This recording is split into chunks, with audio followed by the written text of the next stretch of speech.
Sir, Nepal में जो तख्ता पलट हुआ है, बड़े पैमाने पर जो हिंसा हुई है, लगभग 30 लोगों की मरने की जो खबर आ रही है, आप उसको कैसे देखते हैं? कहा जा रहा है कि वहां पर ब्राह्मणों का वर्चस्व बढ़ा जा रहा था, चला जा रहा था। देखिए, ब्राह्मण ना कह के ब्राह्मणवाद कहा जा सकता है, मनवाद कहा जा सकता है, नहीं, डिक्टेटर। ब्राह्मणवाद भी तो ब्राह्मणों से आया ना। आप लोग ये हाँ, कंफ्यूजन क्यों पैदा करते नहीं, हो? हम कहाँ कर रहे हैं। देखिए, ये तो ब्राह्मण, ब्राह्मणों से तो ब्राह्मणवाद आया चलिए ना। वो चर्चा का विषय है, उस पर भी बाद में चर्चा करेंगे, पहले नेपाल पे चर्चा करते हैं।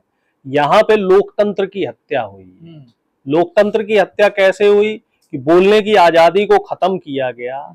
जब देश की जनता ने, देश के युवाओं ने सरकार से सवाल किए कि आखिर हम बेरोजगार हैं, हमारे पास नौकरी नहीं है, काम धंधे नहीं है, हमारे पास पहनने को कपड़े नहीं है और हमारे पास खाने को भोजन नहीं है, और आपके बच्चे ब्रांडेड कपड़े पहन रहे हैं, विदेशों में घूम रहे हैं, तो आखिर ये कैसे हो रहा है। तो सरकार ने सवाल का जवाब देने के बजाय सोशल मीडिया पे बैन लगाया, और इसे हम कह सकते हैं डिक्टेटरशिप और तानाशाही, जिसका विरोध नेपाल में हुआ। कुछ इसी तरह की स्थिति पहले श्रीलंका में भी रही, वहां भी डिक्टेटरशिप चरम पे आई। कुछ बांग्लादेश में भी ऐसी स्थिति रही, म्यांमार में भी ऐसी स्थितियां रही। तो जहां जहां भी लोकतंत्र को कमजोर करने की साजिशें हुई हैं, जहां जहां भी जनता के गला घोंटने की साजिशें हुई हैं, वहां वहां रेवोल्यूशन और क्रांतियां हुई हैं। और नेपाल में जाहिर सी बात है कि जो ब्राह्मण लॉबी थी ये, तो उन्होंने पुरानी जो राजशाही है, वो राजशाही की तरफ अपने आप को बढ़ाने की कोशिश कर रहे थे। और ये चीज कोई अभी से नहीं चल रहा है, पिछले लगभग 20 साल से नेपाल के हालात कोई बहुत ज्यादा ठीक नहीं है।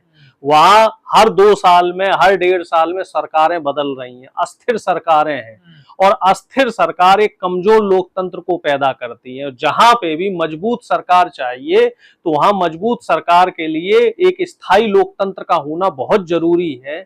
और बात अगर नेपाल की जाए खास तौर से, तो नेपाल में बेरोजगारी और इकोनॉमी, जो इकोनॉमी डाउन हो रही है नेपाल की, वो बहुत बड़ा मुद्दा रहा है, और इसी मुद्दे की वजह से नेपाल की सरकारें गिरी। और वहां के नेताओं के तो आप उनके शौक देखेंगे, उनके ऐशो आराम देखेंगे, उनके बंगले देखेंगे, उनके घर देखेंगे, उनके बच्चों का रहन सहन देखेंगे, वो तो बड़ा अच्छा है वहां। यही तो स्थितियां अब हमारे यहाँ हो रही हैं धीरे धीरे।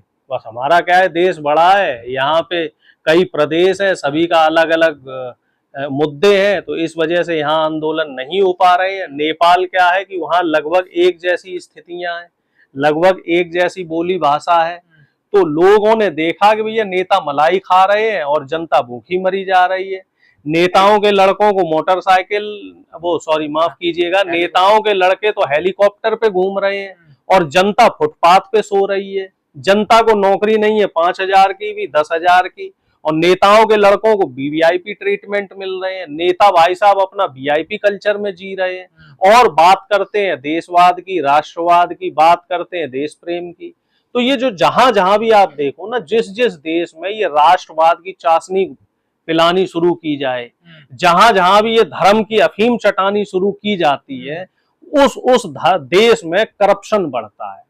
उस देश के आप देखना नेता भ्रष्टता की तरफ आप जाएंगे। जैसे तमाम लोग कह रहे हैं कि वहाँ ब्राह्मणवाद का दबदबा चल रहा था, बिल्कुल चल रहा, जो छोटे लोग उनको कुचला जा रहा था। पर ये बात तो आप लोग भारत में कहते हैं जो ना। सवर्ण और मनवादी विचारधारा के लोग हैं, जो कहते हैं ना सो कॉल्ड एलिट क्लास लोग हैं, तो इन एलिट क्लास ने नेपाल के गरीबों को दबाने का काम किया। नेपाल का जो मिडिल क्लास है उसको कमजोर करने का काम किया। आप देखो नेपाल में मिडिल क्लास खत्म हो गया।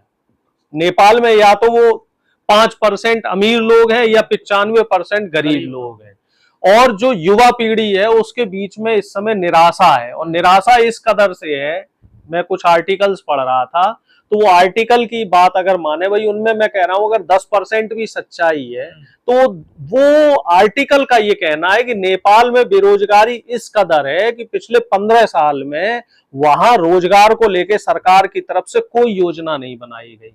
सिर्फ और सिर्फ जो वहां के हुक्मरान है, जो वहां के प्राइम मिनिस्टर है, राष्ट्रपति है, जो वहां सत्ता में बैठे लोग हैं, उनका सिर्फ ध्यान एक ही तरफ रहता है कि अपनी सरकार कैसे बचाई जाए, कैसे जनता की जेब से पैसे निकाला जाए, चाहे वो टैक्स के नाम पे हो, धोखाधड़ी के नाम पे हो, करप्शन के नाम पे हो। और करप्शन नेपाल में इस कदर बढ़ चुका है कि जो नेपाल का मुख्य धंधा था, जो वहां के जो मेन बिजनेस थे, उनमें भी उन्होंने करप्शन बढ़ा दिया। पर केपी ओली जो वहाँ के प्रधानमंत्री थे वो कह रहे हैं तो भारत ने स्थिरता करवाई है यहाँ पर, देखिए। अच्छा, नाचना है आंगन टेढ़ा, ये कहावत है इसके हमारे पीछे यहाँ। भारत हो तो खुल के कह रहे हैं। हमारे यहाँ एक बहुत पुरानी कहावत है कि नाचना आए और आंगन टेढ़ा। आपसे अपना घर नहीं संभाला जा रहा है और भारत के ऊपर आप लांछन लगा रहे हैं। भाई, आपका ये अंदरूनी मामला है, आपसे ये मामला संभला नहीं और हमारे ऊपर आप इल्जाम लगा रहे हैं। हम तो खुद अपना परेशान है। हमारे देश में तो हमारी अपनी समस्या है। हमारा प्रधानमंत्री अपना देश तो संभाल नहीं पा रहा है। हमारे देश में 50 तरीके की तो दिक्कतें चल रही है। यहाँ भी बेरोजगारी बढ़ी हुई है, यहाँ भी भ्रष्टाचार बढ़ा हुआ है। यहाँ जब विपक्ष सरकार से सवाल करता है, मोदी से सवाल करते हैं, किसानों की समस्या को लेके सवाल करते हैं, युवाओं की बेरोजगारी को लेके सवाल करते हैं जब हम लोग, तो प्रधानमंत्री विदेश भाग जाते हैं। भारत का कोई लेना देना नहीं, तो भारत के पत्रकारों का विरोध क्यों हो रहा है नेपाल में? देखिए, भारत के जो पत्रकार हैं, जिन्हें हम गोदी मीडिया कहते हैं, पत्रकार मतलब वो वाले पत्रकार नहीं जो वाकई पत्रकार हैं, वो जो सरकार को कवर करने वाले पत्रकार हैं, वो लोग जो सरकार का महिमा मंडन करने वाले पत्रकार हैं, विरोध सिर्फ उनका हो रहा है। और जो कुछ वीडियोज आए हैं, वो वीडियो यही तो विरोध कर रहे हैं ना वो लोग। देखिए, अब देखिए, ये तो भाई क्या मामला है, इस पे मैं ज्यादा कुछ नहीं कहना चाहूंगा कि वो कौन से लोग हैं जो भारत का विरोध कर रहे हैं, या फिर मैं ये भी कह सकता हूं कि इसमें बहुत सारी चीजें ऐसी हैं, निश्चित तौर पे हमारी विदेश नीति में कहीं ना कहीं कमियां तो आई हैं। क्योंकि प्रधानमंत्री जो हमारे मित्र देश माने जाते थे, जो परंपरागत मित्र देश थे, जैसे नेपाल को हम अपना परंपरागत मित्र मानते थे, श्रीलंका को मानते थे, बांग्लादेश को मानते, वही तो मैं कह रहा हूँ, बांग्लादेश को हम अपना मित्र मानते थे। इसके अलावा और जो हमारे पड़ोसी देश थे उनसे हमारे अच्छे संबंध थे। अब अगर उन संबंधों में हमारे खटास आ रही है, चाहे वो बांग्लादेश हो, चाहे श्रीलंका हो, नेपाल हो, तो उसमें सीधी बात है। अब भाई मैं ज्यादा कहूंगा तो ये कहा जाएगा कि विपक्ष के लोग हैं, इनका तो काम है सरकार की कमियां निकालना। काम है, आप सरकार को टारगेट, आपको जाहिर नेपाल की तरह जाहिर सी बात है। जब विदेश नीति कमजोर हो रही है तो जाहिर सी बात है कि सरकार के अंदर खामियां हैं। हिंसा का सपोर्ट कर रहे हैं? नहीं, हिंसा का तो हम कभी सपोर्ट नहीं करते। हम तो गांधीवादी विचारधारा वाले लोग हैं। अगर हम हिंसा का सपोर्ट कर रहे होते तो जो महात्मा गांधी की जिन्होंने हत्या करी थी, जो देश का पहला आतंकवादी था नाथूराम गोडसे, तो उसकी हम हत्या कर देते। हमने तो कानूनी प्रक्रिया से नाथूराम गोडसे को सजा दिलवाई। हमने तो इस देश को मेरी बात तो हो जाने, अरे बात तो पूरी होने दीजिए। हमने तो इस देश को अहिंसा के रास्ते से आजाद करवाया। हम अहिंसा को मानने वाले लोग हैं, हम संविधान को मानने वाले लोग हैं, हम प्रजातंत्र को मानने वाले लोग हैं। और दूसरी बात जो आप कह रहे हैं नेपाल को लेके, तो निश्चित तौर पे प्रधानमंत्री की जो विदेश नीति है वो यहाँ पे विफल होती हुई दिख रही है। कि अगर नेपाल हमारे ऊपर सवालिया निशान खड़ा कर रहा है, अगर नेपाल हमसे सवाल कर रहा है कि भारत की वजह से यहाँ स्थितियां बिगड़ी हैं, तो ये चिंता का विषय है कि आखिर प्रधानमंत्री विदेश सिर्फ फोटोबाजी करने जाते हैं, विदेश सिर्फ भ्रमण करने जाते हैं। क्या जो हमारे मित्रवत देश हैं उनके साथ हम संबंध ठीक नहीं रख सकते? और क्या वजह है कि चीन की पकड़, एशिया में चीन की जो पकड़ है वो बढ़ती जा रही है। चीन अब पाकिस्तान के बहुत करीबी हो चुका है, अफगानिस्तान के बहुत करीब हो चुका है, श्रीलंका में उसने अपना बिजनेस बहुत फैला लिया है। ये भी कहा जा रहा है कि भूटान और म्यांमार में भी वहां उनके संबंध बढ़ते जा रहे हैं। अब बांग्लादेश में भी वो पकड़ बना रहा है और नेपाल में भी पकड़ बना रहा है। तो आखिर हम ऐसा काम क्यों नहीं कर पा रहे हैं?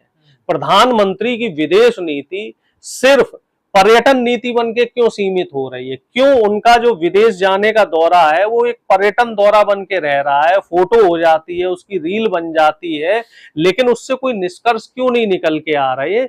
ये अपने आप में सवाल आरोप लगा रही है विपक्ष पर कि ये भड़का रहे हैं देश में, ये भी अस्थिरता लाना चाह रहे हैं। देखिए विपक्ष वाले देश में, देखिए ऐसा है, एक नाकारा जो मुखिया हो जाता है, जब किसी भी देश का मुखिया निकम्मा और नाकारा हो जाता है तो विपक्ष पे ही इल्जाम लगाता है। ये तो किसानों पे भी इल्जाम लगा रहे थे, ये देश के युवाओं पे भी इल्जाम लगा रहे हैं। युवा नौकरी मांग रहे हैं तो बीजेपी के जो मंत्री हैं और खुद प्रधानमंत्री ये कहते हैं कि युवा काबिल नहीं है इसलिए उन्हें नौकरियां नहीं मिल रही, जबकि ये अपने गिरेबान में झांक के नहीं देख रहे हैं कि आपने नौकरियां दी ही नहीं है, सरकारी नौकरियां नहीं निकाली तो युवा तो नौकरी मांगेगा। और रही बात विपक्ष की, अगर विपक्ष सरकार से सवाल नहीं करेगा तो बताइए विपक्ष क्या धनिया बेचने के लिए है? विपक्ष का फिर आखिर काम क्या है? जब आप विपक्ष में थे तब आप प्रधानमंत्री को, जो तत्कालीन प्रधानमंत्री जो कांग्रेस के हुआ करते थे, उनको आप क्या क्या नहीं बोला करते थे।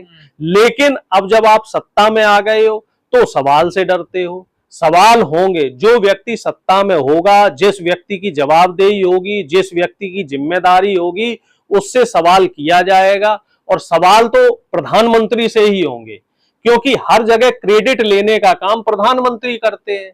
जब कोई परियोजना का उद्घाटन होता है तो वो प्रधानमंत्री द्वारा किया जाता है। जब विदेश में कहीं भ्रमण होता है तो उसमें विदेश मंत्री नहीं जाते, उसमें भी प्रधानमंत्री जाते हैं।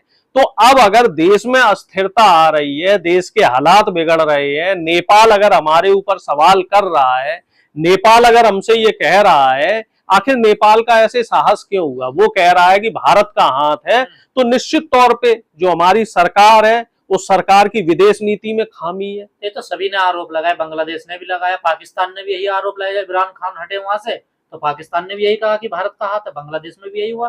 शेख हसीना अभी भी भारत में ही। निश्चित तौर पे जो प्रधानमंत्री की विदेश नीति है वो इस समय विफल हो चुकी है। इनका कोई विजन ही नहीं है, क्योंकि गैर काबिल लोगों को इन्होंने मंत्री बना रखा है, चाटुकारों को इन्होंने मंत्री बना रखा है, और हर जगह खुद टांग अड़ाते हैं। विदेश मंत्री को विदेश भ्रमण नहीं करने देंगे, जो सड़क परिवहन मंत्री है उससे पुल का उद्घाटन नहीं होने देंगे, रेल मंत्री की जगह खुद रेल मंत्री बन के रेलगाड़ियों का उद्घाटन करते हैं।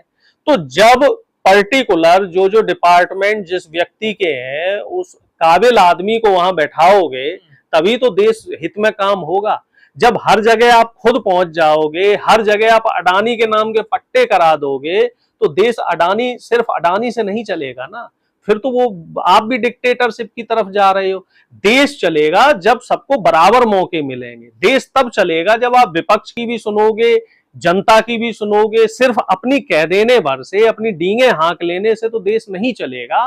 तो निश्चित तौर पे प्रधानमंत्री विफल है, प्रधानमंत्री की विदेश नीति विफल है, और इस समय जो सरकार है बीजेपी सरकार वो गलत दिशा में चल रही है।